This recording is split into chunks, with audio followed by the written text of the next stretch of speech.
সুপ্রিয় শিক্ষার্থী বন্ধুরা, স্বাগতম মাই ক্লাসরুমে। তোমরা যারা এসএসসি পরীক্ষা 2025-এ অংশগ্রহণ করবে, তোমাদের সবার জন্য শুভকামনা থাকবে মাই ক্লাসরুমের পক্ষ থেকে। আমি এখন এই মুহূর্তে তোমাদেরকে তোমাদের পরীক্ষার খাতাটা ঠিক যেরকম সেইরকম একটি খাতা দেখাচ্ছি, আর এখানে কোথায় কিভাবে কি ফিল আপ করবে সেটি দেখার চেষ্টা করব।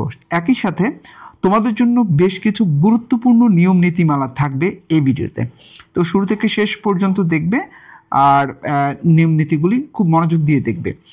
আমি তোমাদের খাতাটা তোমরা নিশ্চয়ই দেখতে পাচ্ছ এখানে। তো শুরুতে দেওয়া আছে এখানে এসএসসি এইচএসসি পরীক্ষা। তোমরা সুন্দর মতো এসএসসি এর উপরে একটা টিক মার্ক দিয়ে দিবে, ঠিক আছে।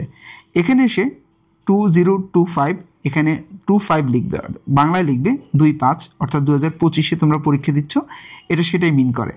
তাহলে এসএসসি 2025। এরপরে তোমরা যখন একটু নিচের দিকে আসবে, খেয়াল রাখবে এই বক্সের মধ্যে কিন্তু কোনো রকম কোনো দাগ দেয়া যাবে না, এটা স্পষ্ট করে বলা আছে। লাল বক্সের ভিতরে কোথাও কোনো দাগ দেওয়া যাবে না। এখানে এসে বলা আছে পরীক্ষা এসএসসি এইচএসসি। তোমরা যেটা দিচ্ছ সেটা এসএসসি, তোমরা এখানে এই বৃত্তটি কালো কালি দিয়ে ভরাট করবে, এবং অবশ্যই তোমরা যে কালো কালি ব্যবহার করবে সেটি হতে হবে বল পয়েন্টের, সেটি যেন কোনো রকম জেল পেন না হয়। আমরা যদি এর পরের স্টেপটা দেখি, এখানে বলা আছে রোল নাম্বার।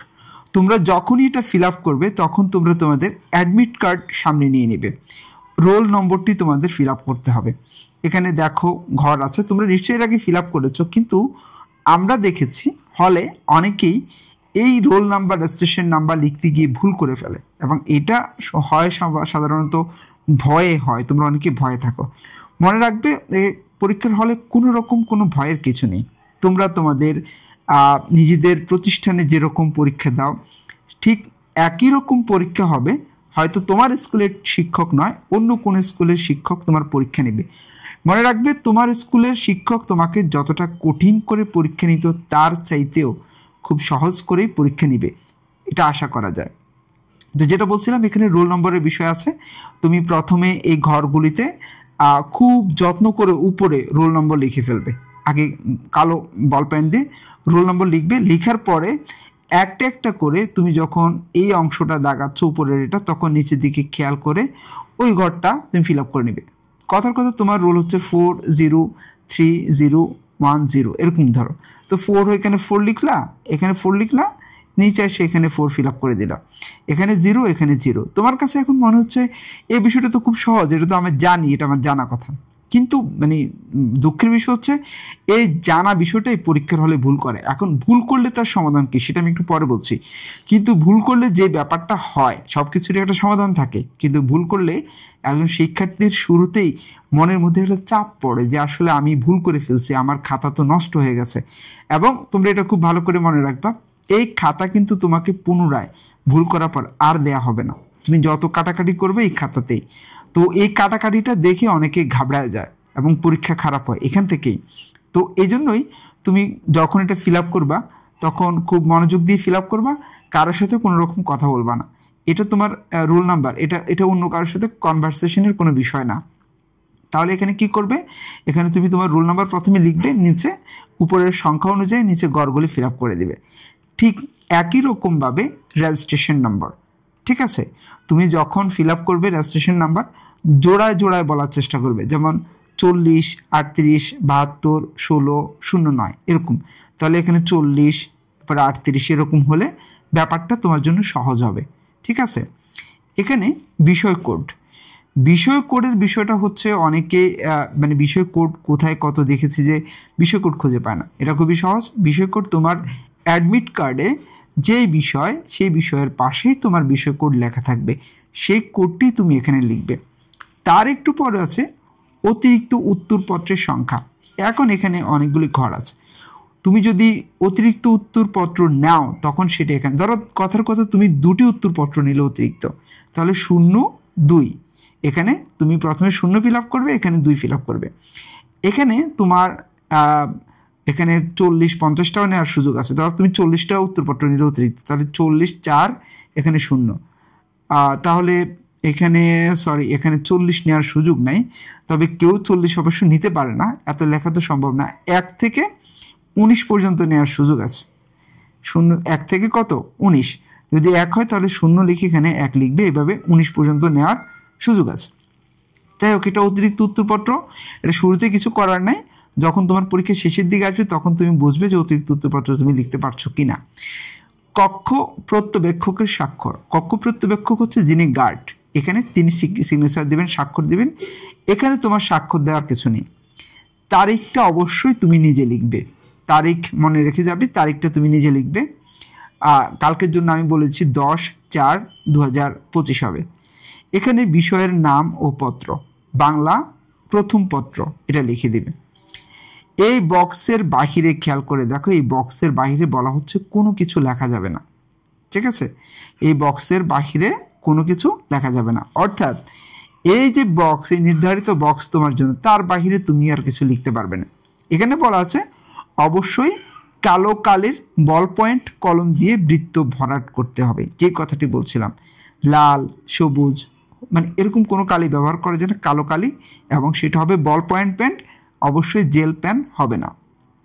এরপরে নিচে যে ব্যাপারগুলি আছে, তোমরা হয়তো অনেকে এখানে দাগ দিয়ে ফেলতে পারো, এটা দরকার নেই, নিচে আর কোনো রকম কোনো কিছু দাগ দেওয়ার দরকার হবে না। এখানে নিচে বাকি সব কিছু তোমার জন্য না, এটি তোমার পরীক্ষক যিনি আছেন তারা পরবর্তীতে এটি ফিল আপ করবে। এটা হচ্ছে তোমার উপরের অংশ। এখন আমরা যদি দেখি এই ভিতরে একটু যাই আমরা, ভিতরে এখানে বলা হচ্ছে প্রথমে HSC SSC, তুমি এখানে একটা টিকমার্ক দিয়ে দিবে এভাবে, হ্যাঁ, এখানে লিখবে 2025। এখানে এসে পরীক্ষার বিষয় বাংলা, শুধু বাংলা লিখবে। পত্রের জায়গা লিখবে প্রথম। বিষয় কোড তুমি খানিক আগেই এখানে বিষয় কোড লিখেছো, এখানে এই যে এখানে বিষয় কোড লিখেছো, সুতরাং বিষয় কোড আর এখানে লিখতে হবে না, এখানে লিখতে হবে ওই বিষয় কোডটাই তুমি কোথায় লিখবে, এখানে। এখানে পরীক্ষার তারিখ আর দিন, কালকে বৃহস্পতিবার, সেটা এখানে লিখবে। এখন অনেক পরীক্ষার্থী আসলে এটা করতে চেষ্টা করে না, যে পরীক্ষার এই স্থান থেকে লিখতে, স্পষ্ট করে বলা হচ্ছে যে স্থান থেকে লেখা আরম্ভ করতে হবে, এখান থেকে লেখা আরম্ভ করতে হবে। অনেকে এখান থেকে লিখতে চেষ্টা করে না, বা অনেকে বলে যে এটা কি করে, অনেকে দাগ দিয়ে যায়, এটা কিন্তু ভুল প্র্যাকটিস। তোমাকে শুরু থেকেই শুরু করতে হবে। এখানে তুমি দাগ দিয়ে যাবে কোনো রকম, এটা টান দিয়ে পরের পৃষ্ঠা থেকে শুরু করলে এটা খুব খারাপ দেখায়, এতে তোমার পরীক্ষক শুরুতেই তোমার প্রতি একটা নেগেটিভ ধারণা নিয়ে নেবে। এখন এখানে বলা হচ্ছে পরীক্ষার্থীর জন্য বিশেষ কিছু নিয়মাবলী রয়েছে, সেটা শেষ পৃষ্ঠায় দ্রষ্টব্য। তাহলে আমরা শেষ পৃষ্ঠাটা দেখি, এখানে কিছু বলা আছে। বোর্ড কর্তৃক সর্বাধিক টপ কভার অর্থাৎ OMR মুদ্রণ কোনো ধরনের ত্রুটি বা ক্রমিক নম্বর মুদ্রিত না থাকলে, বা উত্তরপত্র যদি কোনো রকম মানে ঝামেলা মনে হয়, খাতায় ঝামেলা মনে হয়, কাটা ছেঁড়া থাকে, সেটি তুমি উত্তরপত্রটি পরিবর্তন করে নিবে তুমি, যদি ঝামেলা থাকে। আর তুমি নিজে কেটে ফেললে সেটা পরিবর্তন করা যাবে না, বা দিবে না এটা পরিবর্তন করে। উত্তরপত্রের প্রথম পৃষ্ঠায় খালি অংশে এই স্থান থেকে লেখা আরম্ভ করতে হবে, লেখা আছে তার নিচ থেকে লেখা আরম্ভ করতে হবে। এটা কিন্তু খুবই গুরুত্বপূর্ণ, এটা তোমাকে নিচ থেকে লেখা আরম্ভ করতে হবে। উত্তরপত্রের প্রতি পৃষ্ঠায় নম্বর বসাতে হবে। উত্তরপত্রে কি করতে হবে, প্রতি পৃষ্ঠায় তুমি কর্নারে একটা নম্বর দিয়ে দিবে, ক্রমিক নম্বর দিয়ে দিবে, তাহলে এই খাতাটা দেখতে সুবিধা হয়। উত্তরপত্রের ভিতরে বা বাহিরে কোনো পরীক্ষার্থী কোনোভাবেই তার নিজের নাম বা যে প্রতিষ্ঠান থেকে পরীক্ষায় অংশগ্রহণ করছে সে ধরনের নাম বা কেন্দ্রের নাম লিখতে পারবে না। আমরা অনেকেই দেখি যে আজে বাজে কথা লিখে রাখে, যে স্যার আমি ধরেন আমি অমুক স্কুল থেকে পরীক্ষা দিচ্ছি, আমার অবস্থা খুব খারাপ, আমি ফেল করলে আমাকে বাসায় জায়গা দিবে না, স্যার আমাকে দয়া করে পাশ করায় দিবেন, এটা আমার মোবাইল নাম্বার, যোগাযোগ করবেন। এই ধরনের লেখা থাকলেই একজন পরীক্ষক চাইলে খাতা এক্সপেল করে দিতে পারেন। এটা খুবই মারাত্মক একটা বিষয়। সুতরাং এই ধরনের আজে বাজে কথা লেখা যাবে না। এমনকি কোনোভাবেই ইনিয়ে বিনিয়ে তুমি তোমার নাম লিখতে পারবে না, তোমার প্রতিষ্ঠানের নাম। তোমাকে চেনা যায়, তোমাকে ফাইন্ড আউট করা যায় যেই শিক্ষার্থীকে, এরকম কিছু কোনোভাবেই করা যাবে না, ঠিক আছে? পরীক্ষা কক্ষে উত্তরপত্রের নিচে রেখে লেখার সহায়ক হিসেবে হার্ডবোর্ড বা অনুরূপ কোনো কিছুই আনা যাবে না। এই খাতাটি আমি তোমাদেরকে দেখাচ্ছি, খাতাটি যথেষ্ট মোটা হবে, সুতরাং এর বাহিরে আরেকটা জিনিস দিয়ে লিখতে হবে বিষয়টা এমন না, ঠিক আছে? এরকম এখানে অনেক মানে নিয়মকানুনগুলি এখানে লেখা আছে, তোমরা কালকে গেলে এগুলিই দেখবে। তোমরা তোমাদের অ্যাডমিট কার্ডের নিচেও কিছু নিয়মকানুন দেখবে। উত্তরপত্রের প্রত্যেক পৃষ্ঠায় প্রয়োজনীয় মার্জিন, প্রত্যেক লাইনের মধ্যে যথোপযুক্ত ফাঁকা রেখে উত্তরপত্রের কাগজের উভয় পৃষ্ঠায় তোমাকে উত্তর লিখতে হবে। এর ব্যতিক্রম হলে পরীক্ষার্থীকে যথোপযুক্ত শাস্তি দেওয়া হবে, তবে OMR শিট ভাঁজ করা যাবে না। অর্থাৎ তোমার যে OMR শিট আছে MCQ, সেটা ভাঁজ করা যাবে না। পরীক্ষা কক্ষে কোনো কিছু প্রয়োজনে পরীক্ষার্থী কেবল দাঁড়িয়ে কর্তব্যরক্ষক কক্ষ প্রত্যবেক্ষক হচ্ছে গার্ড, যিনি পরীক্ষা নেবেন, তার দৃষ্টি আকর্ষণ করতে হবে এবং তিনি আসলে তার নিকট পরীক্ষার্থী তার বক্তব্য পেশ করবে, অর্থাৎ তিনি আসা পর্যন্ত অপেক্ষা করতে হবে। প্রদত্ত উত্তরপত্র ছাড়া প্রশ্নপত্রে চোষ কাগজ, টেবিলে অন্য কোথাও পরীক্ষার্থী কোনো কিছু লিখতে পারবে না। এগুলি তো আসলে এক ধরনের জানার কথা। আর এখানে প্রশ্নপত্র বিতরণের সময় হতে 1 ঘন্টা শেষ না হওয়া পর্যন্ত কোনো পরীক্ষার্থী কোনো কারণেই পরীক্ষা কক্ষের বাইরে যেতে পারবে না। অর্থাৎ পরীক্ষা শুরু হয়েছে, এখন 1 ঘন্টা যায় নাই, তুমি পরীক্ষা শেষ করে চলে যেতে পারবে না। পরীক্ষা বিতরণ প্রশ্ন বিতরণের সময় হতে 2 ঘন্টা শেষ না হওয়া পর্যন্ত কোনো পরীক্ষার্থী তার পরীক্ষা সমাপ্ত হলেও পরীক্ষা কক্ষ ত্যাগ করতে পারবে না। 1 ঘন্টার মধ্যে তুমি হল থেকে বেরিয়ে হতে পারবে না। ধরার কথা, মনে করো যে তুমি প্রস্রাব করতে যাবে বা তুমি বাথরুমে যাবে কোনো কারণে, সেটাও তুমি 1 ঘন্টার মধ্যে যেতে পারবে না, সেটা তোমাকে 1 ঘন্টা পর যেতে পারবে। আর 2 ঘন্টা না হলে তুমি পরীক্ষার হল থেকেই বের হতে পারবে না। পরীক্ষা অসৎ উপায় অবলম্বনের জন্য উদ্দেশ্যে কোনো কাগজপত্র বা কারো অধিকার থাকলে তা সে ব্যবহার করতে পারবে না, বা অপ্রীতিকর ভাষা প্রয়োগ করে অঙ্গভঙ্গির মাধ্যমে আক্রমণাত্মক ভীতি প্রদর্শন করে অন্য কোনো প্রকার অসৌজন্যমূলক আচরণ করা যাবে না। ঠিক আছে? এর দ্বারা কক্ষ প্রত্যবেক্ষক পরীক্ষকের ভিতরে বাইরে অসম্মান করলে বা অসম্মান করার চেষ্টা করলে অথবা লিথোকোড কিংবা পরিবর্তন করলে সংশ্লিষ্ট পরীক্ষা, লিথোকোড বলতে উপরে যে কোডটি, এগুলি পরিবর্তন করলে তোমার বিরুদ্ধে নীতিমালা অনুযায়ী শাস্তিমূলক ব্যবস্থা গ্রহণ করা হবে। এগুলি তো হচ্ছে একেবারে কমন কথাবার্তা। তোমরা পরীক্ষার ঠিক 1 ঘন্টা পূর্বে তোমরা পরীক্ষার হলে তোমাদের উপস্থিত থাকতে হবে। এখানে আরও কিছু নিয়মকানুন আছে, এগুলি তোমরা একটু দেখে নাও, পজ করে দেখে নাও। আমি একটি গুরুত্বপূর্ণ কথা তোমাদেরকে বলতে চাই, যেটা এখানে ঠিক বলা নেই। আমরা অনেক সময় দেখেছি যে কোনো একটা স্কুলের কোনো একটা পরীক্ষার্থী গিয়ে যিনি গার্ড থাকে তার সাথে একটু বাজে আচরণ করে ফেলে। মনে রাখবে, তুমি যখন পরীক্ষার হলে গিয়েছো, তোমার ওই যে গার্ড দাঁড়ানো আছে সেই গার্ডই তোমার এখন সর্বসর্বা, তিনি তোমার এখন সব দেখাশোনা করবেন।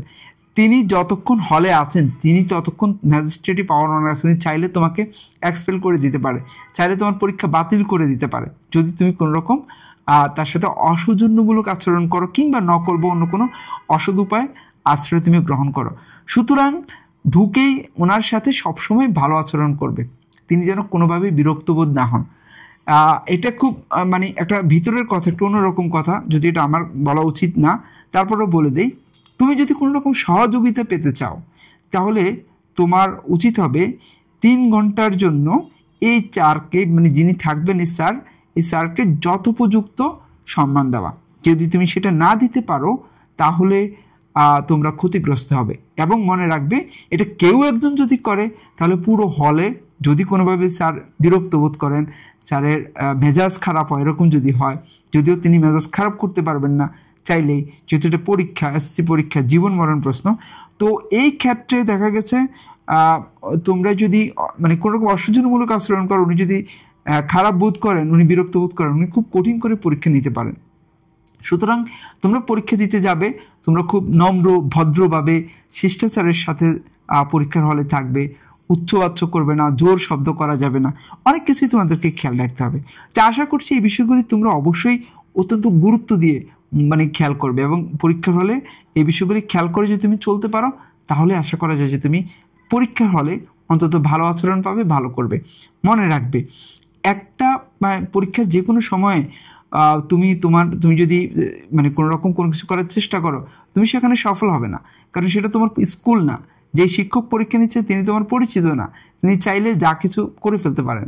সুতরাং তার সাথে, যিনি পরীক্ষা নেবেন, তার সাথে কখনোই খারাপ আচরণ করা যাবে না, সেটা খুব ভালোভাবে মাথায় রাখতে হবে।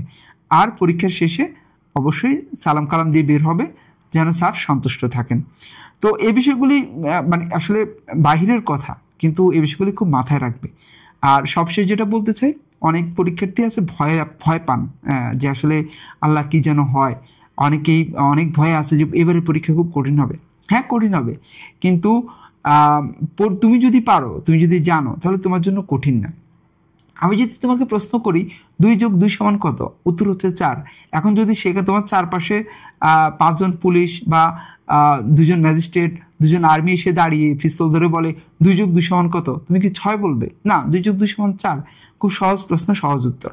তো যেটা পারো সেটা যদি তোমার মানে মাথায় পিস্তল ধরেও বলে বা অন্যভাবেও বলে, আমি যদি বলি, তাহলেও তো তোমার ভয় পাওয়ার কিছু নেই, কারণ তুমি তো জানো, তুমি তোমার উত্তর লিখবে। এখানে তোমার সাথে সবাই ভালো আচরণ করবে, ভালো আচরণ করার জন্যই সবাই এখানে থাকবে। তো আশা করছি তোমরা ভয় পাবে না, ভয়ের কিচ্ছু নেই। তুমি তোমার স্কুলে যেভাবে পরীক্ষা দিয়েছো তার চাইতে বহুগুণ সহজ এবং সরল পরীক্ষা হবে কেন্দ্রে। তো সবার জন্য শুভকামনা। অবশ্যই পরীক্ষা হওয়ার পরে কার কি রেজাল্ট আসছে সেটি আমাকে কমেন্টস করে জানাবে। ভালো থাকবে মাই ক্লাসরুমের সাথে। আল্লাহ হাফেজ।